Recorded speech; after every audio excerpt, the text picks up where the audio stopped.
At the start of the movie, we meet Max. He walks into the secret headquarters of his intelligence agency, called Control.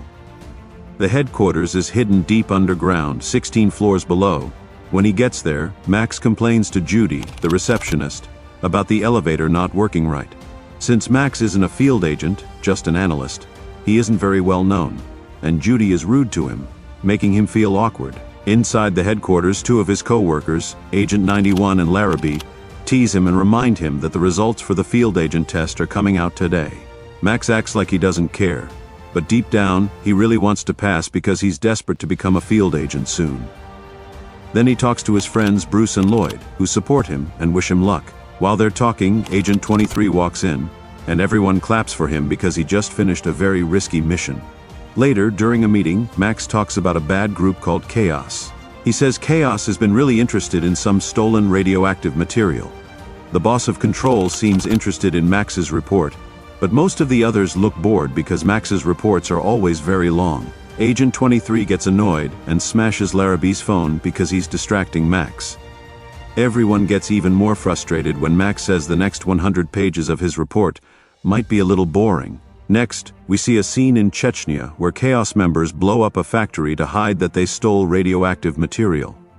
We meet Siegfried, the leader of Chaos. After that, we see Agent 23, Max, Larrabee, and Agent 91 playing paintball.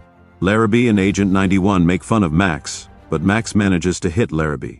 Agent 91 tries to beat Agent 23, but Agent 23 is too good. He wins the game easily. Just then, a woman arrives with a message. The chief wants to see Max in his office. The chief tells Max, "Your test results are amazing, but I can't make you a field agent." Max is crushed. He argues with the chief, saying sarcastically, "Oh, so you won't promote me because I'm too good at my job?" But the chief says he relies on Max too much for reports and doesn't want to lose his best analyst. Hearing this makes Max really sad. He walks outside the headquarters and stops near a pet shop talking to a puppy. Suddenly, a girl running by bumps into him.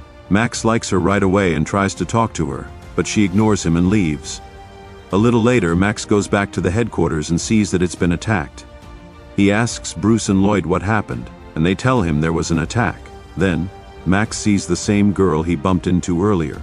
When he asks who she is, she says, "I'm Agent 99. Right after, they hear people coming, so they hide. When the men get closer, Max attacks one of them, hitting him on the head with a fire extinguisher and knocking him out.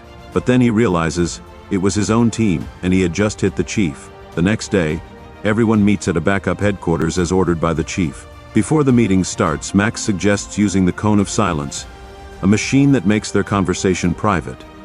But when they test it, they see it doesn't work properly yet, so they decide to talk without it. The chief tells them, "We think Chaos attacked our headquarters. We've heard they've stolen a lot of nuclear material in the last 3 months." He adds, "They hacked our system and know who all our agents are. Our agents are being targeted everywhere, and their identities are no longer secret." The chief then shows a photo of a man and says, "We don't know much about him, but a man named Vladimir Christic is their main supplier.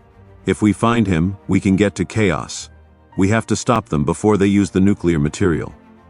The problem is, nobody knows where Christic is right now. Max speaks up and says, he's in Russia.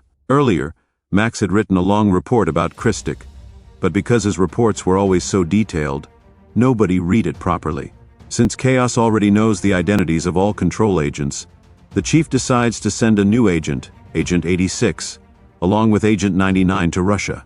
Agent 99 recently had facial surgery, so Chaos won't recognize her. Max is confused and asks, "Who is Agent 86? The chief looks at him and says, "You are." Max is shocked, and Agent 23 congratulates him. Overwhelmed with excitement, Max steps aside, picks up the cone of silence, and starts cheering loudly. But since the device doesn't work right, everyone hears how happy he is about his promotion. Agent 99 isn't happy about working with Max, but she has to follow orders. Before they leave for the mission, Bruce and Lloyd give Max a special new gadget as a gift. Next, we see Agent 99 and Max on a plane to Moscow, but they're not going to land normally. Instead, they'll jump out with parachutes when they reach the right spot. During the flight, they talk about personal things and plan their mission.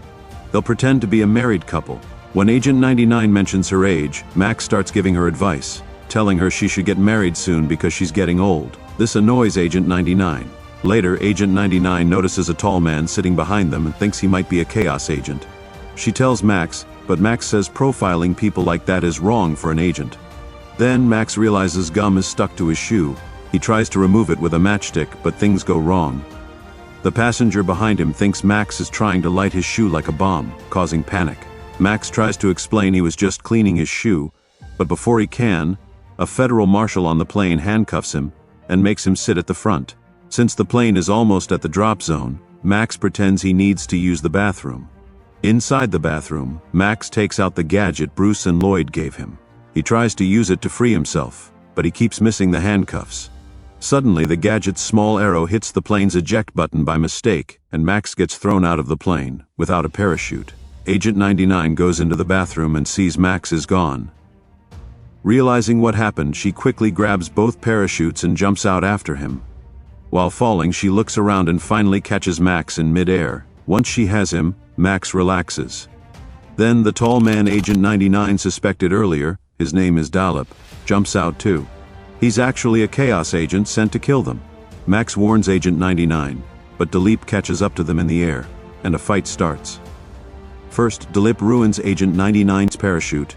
She lets go of Max and goes to tear Dalip's parachute instead. Then she grabs Max again, but Dalip reaches them and wraps his arms around both of them.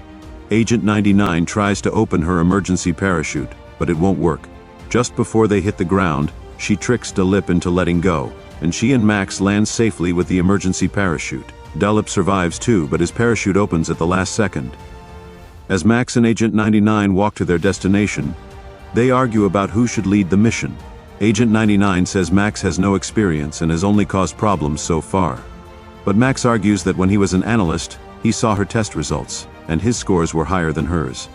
This makes Agent 99 furious. In a funny moment, she challenges Max to a duel. Max pulls out his gun, but Agent 99 takes it from him and punches him because he wasn't ready. After that, they keep walking. After arriving at their location, Max and Agent 99 stop at a restaurant to eat. While Max is in the bathroom, he hears two men speaking Russian and gets suspicious. As he moves closer to one of them, his watch suddenly starts beeping. It has a radioactive detector, and the alarm means there's radioactive material nearby. When Max comes out, he tells Agent 99 that there were two suspicious men in the bathroom. Max shows her his watch and explains that one of them was radioactive, which means he might be connected to the stolen nuclear material. Realizing this is important, they start following the men. The chase leads them to a house where a party is happening. Max, being an analyst, quickly figures out this is Christic's house. Max tries to use his gadget to knock one of the men out, but instead of throwing it, he accidentally swallows the capsule and passes out. When he wakes up, he sees Agent 99 wearing a party dress. Max likes how she looks in it. They both enter Christic's house, trying to find him, but Christic himself shows up and asks Agent 99 to dance. She agrees right away. Agent 99 introduces Max as just a stable boy and driver, which makes Max angry because that wasn't their plan. While Agent 99 dances with Christic, Max tries to find Christic's computer to get information about the stolen radioactive material. But instead of searching properly, Max gets jealous of Christic and calls Control Headquarters, telling them they've found Christic and that Agent 99 is in danger. Then, Max goes back to the party and asks a very large Russian woman to dance. She says yes, and Max takes her to where Agent 99 and Christic are dancing. What follows is a funny dance competition. Both couples try to outdo each other with their moves. In the end, Max and the Russian woman win, embarrassing Christic in his own house. Later, Max and Agent 99 sneak out and try to enter the house again, this time through the sewers. But getting to Christic's computer isn't easy. They have to get past high-intensity lasers that will cut anything they touch. Agent 99 goes first, carefully moving through the lasers. Max watches her, staring at her backside in a funny way. Agent 99 tells him to pay attention and just copy what she does. When it's Max's turn, a rat from the sewer gets inside his suit. The rat moves around, tickling Max and making him twitch. Because of this, he accidentally touches the lasers, which rip his clothes, but he finally makes it through safely. On Christic's computer, they find out that a few days ago he shipped some material from his factory to a bakery in Moscow. Before they can learn more, Christic's men show up. Max and Agent 99 fight them together and defeat Christic and his men. Agent 99 is really impressed with Max. Until now, she thought working with him was a huge mistake. Next, Max and Agent 99 go to a Russian village. Even though Agent 99 tells him not to, Max steals a Lamborghini, and they drive to Moscow to find the man who received the radioactive material from Christic. Before entering the bakery, Agent 99 gives Max a molar tooth radio so they can talk to each other while inside. They enter the bakery from different sides. Inside, Max meets Siegfried, the leader of Chaos, and his right-hand man, Starker. Max pretends he was sent by Christic and is there for a deal. But Siegfried already knows through security cameras that Agent 99 also sneaked in, so he orders Starker to kill Max and leaves. Starker starts underestimating Max because of how he acts. Max uses this to his advantage and knocks Starker out. Then, Max tells Agent 99 through the tooth radio that Chaos knows she's inside. Agent 99 tries to escape right away. Meanwhile, Max notices a huge amount of weapons and nuclear material in the bakery.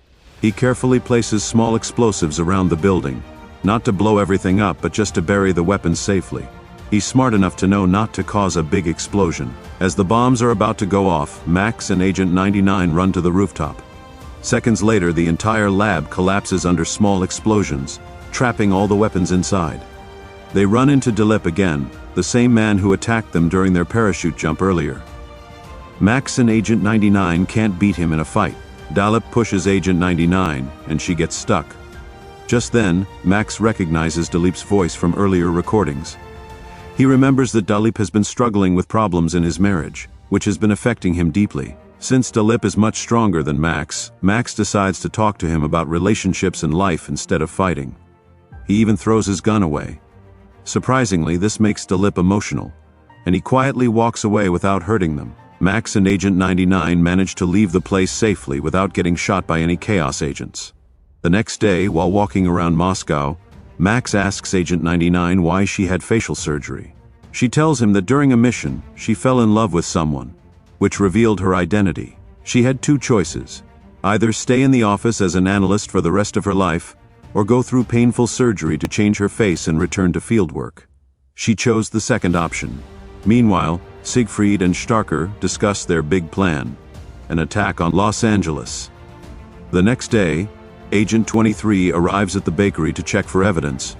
He reports to the chief that he found no signs of radioactive material or bombs. The problem is, Max was the only one who actually saw the nuclear materials, and now the chief, Agent 23 and Agent 99, who are on a conference call, start to suspect that Max might be working for Chaos as a double agent. At the same time, Max brings flowers for Agent 99. But when he overhears her talking, he starts to think she might be the double agent. He takes her phone, but Agent 99 activates knockout gas, making Max pass out before he can explain anything. The chief orders Max to be locked up in the headquarters jail. Siegfried then sends a threatening message to the vice president. He says that over the past few months, Chaos has collected nuclear weapons and hidden them in 20 different countries. Only he has the codes to activate them. He demands $200 million, or he will release them. The vice president thinks it's just another empty threat, like the many they get every day, and ignores it. The chief tries to convince the vice president that the threat is real, explaining how they've been tracking Siegfried and the stolen nuclear materials. But the vice president still doesn't believe it, saying there's no solid proof yet. Frustrated, the chief decides to fly to Los Angeles with Agent 23 and Agent 99 to warn the president directly, hoping he'll listen. Meanwhile, Max is still in jail. He hears a message from Dalip on a radio show, a warning that Siegfried really is planning to attack Los Angeles. Even though Dalip works for Siegfried, he doesn't want innocent people to die, so he secretly sends this message to Max. Max then tricks the guards and escapes with some help from Bruce and Lloyd. Back in Los Angeles, the chief meets the president and explains the danger, but the president also doesn't take it seriously. He thinks it's just another false alarm and doesn't even listen to everything they say. Disappointed, the chief prepares to leave. As he's boarding a helicopter, he gets a call from Max. From what Max says, the chief realizes two things: Max has escaped, and he is still at Washington. The chief traced his call and ordered his arrest. SWAT teams tracked the phone's location to a building and surrounded a man inside. But then they realized Max had tricked them. He had forwarded the call from his shoe phone to another number. The only person there was Lloyd, who got so scared when he saw the SWAT team pointing guns at him that he fainted. While everyone was distracted, Max showed up at the same building where the chief, Agent 23, and Agent 99 were. He told the chief he came to stop a nuclear bomb planted by Chaos. When the chief asked how he knew, Max explained he got a coded message from a radio show. Information from Dalip, the Chaos agent who had helped him earlier. Agent 99 remembered Dalip and told the chief they should trust Max, because he was right about him before. The chief started believing Max again. They found out the president was going to a concert at Disney Hall that afternoon, so they rushed there to stop the attack. Meanwhile, near the concert hall, Siegfried threatened Dalip. He said he saw the bakery footage and knew Dalip had let Max and Agent 99 escape. He warned Dalip that if he failed again, his wife wouldn't survive. Dalip had no choice. He helped bring the bomb in a briefcase to the concert hall. When the chief and the agents arrived at Disney Hall, the president's security wouldn't let them in because the concert was about to start. They had to find another way inside. While they were figuring out what to do, Max walked up to Agent 23, and suddenly his watch started beeping again. Agent 99 reminded him that this meant nuclear material was nearby, proving it had been in the bakery after all. But Agent 23 had earlier claimed he found nothing there. The chief realized Agent 23 had lied. He must be working for Chaos. When Max asked Agent 23 to open the briefcase he was holding, Agent 23 pulled out a gun, took Agent 99 hostage, and escaped in a car. The chief and Max chased after him, stealing a car to follow. Agent 23 activated the bomb and called Siegfried to tell him.